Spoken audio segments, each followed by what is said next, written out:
Você provavelmente conhece uma criança super agitada, que não consegue parar quieta nem por um só minuto, como se nunca perdesse a energia.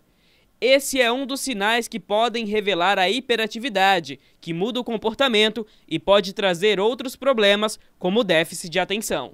O transtorno de déficit de atenção e hiperatividade, o famoso TDAH, né, geralmente a gente consegue identificar mais no período escolar.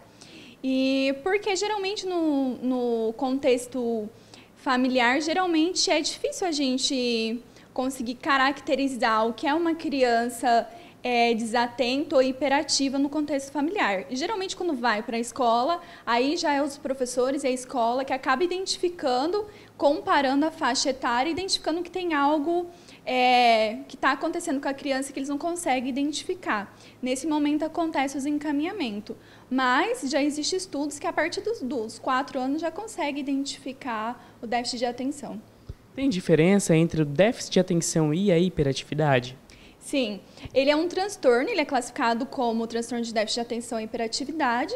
A gente tem o tipo combinado, e que a criança tem o déficit de atenção junto com a hiperatividade. Além disso, ela apresenta comportamentos mais inquietos, ela tem a desatenção e ela tem a impulsividade, né? E a gente tem o tipo só desatento. Geralmente, o tipo desatento, ele demora mais para o professor ou para a escola e a família identificar, porque geralmente ela é aquela criança que não dá problema na escola, aquela criança quietinha, aquela criança introvertida, né? Mas geralmente o professor percebe que ela fica meio que viajando nas suas fantasias e não foca no que realmente o professor propõe, né? Então, assim, a gente tem o tipo desatento, são essas características, e aí o tipo combinado, além dessa desatenção, a criança acaba tendo comportamentos disruptos, né? Que a gente fala comportamento inapropriado. É aquela criança agitada, que não foca em nada. É aquela criança que geralmente tropeça, esbarra muito. E em casa, é aquela criança desorganizada. Na escola também, pega o caderno, começa uma página e aí já troca.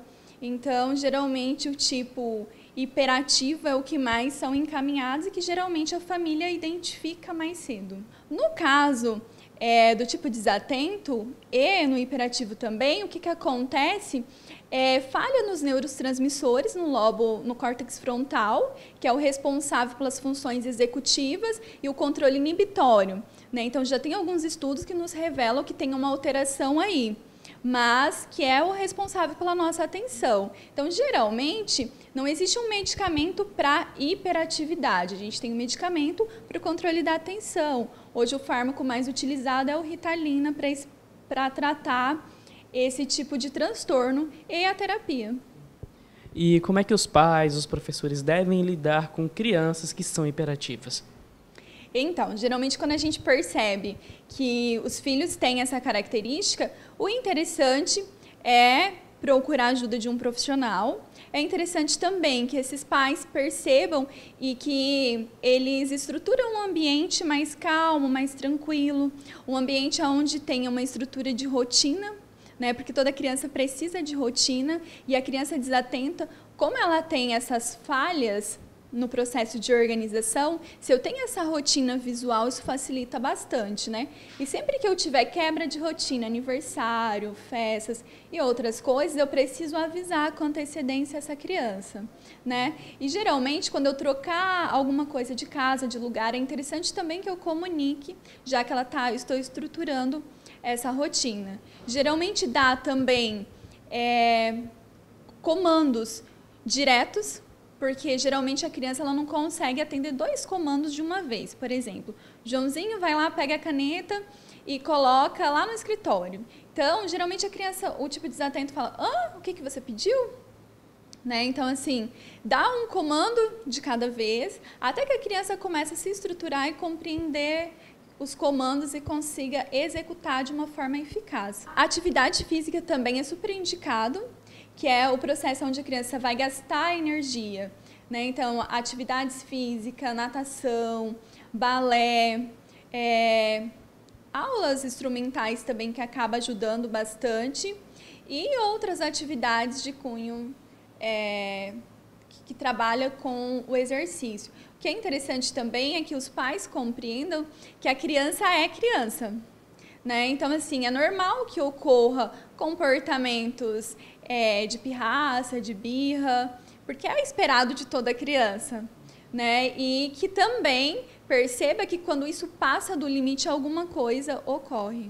Doutora, aquelas crianças que também desafiam muito, isso tem a ver com o transtorno da hiperatividade? Então, geralmente, 50% das crianças que têm o transtorno de déficit de atenção e hiperatividade, eles têm como comorbidade o transtorno opositor, que ele se diferencia um pouquinho. Que geralmente é aquela criança que não respeita as figuras de autoridade, pai, mãe, professor. Ela não é só agitada, ela tem dificuldade de lidar com o não, e é uma dificuldade em excesso. Isso já é caracterizado.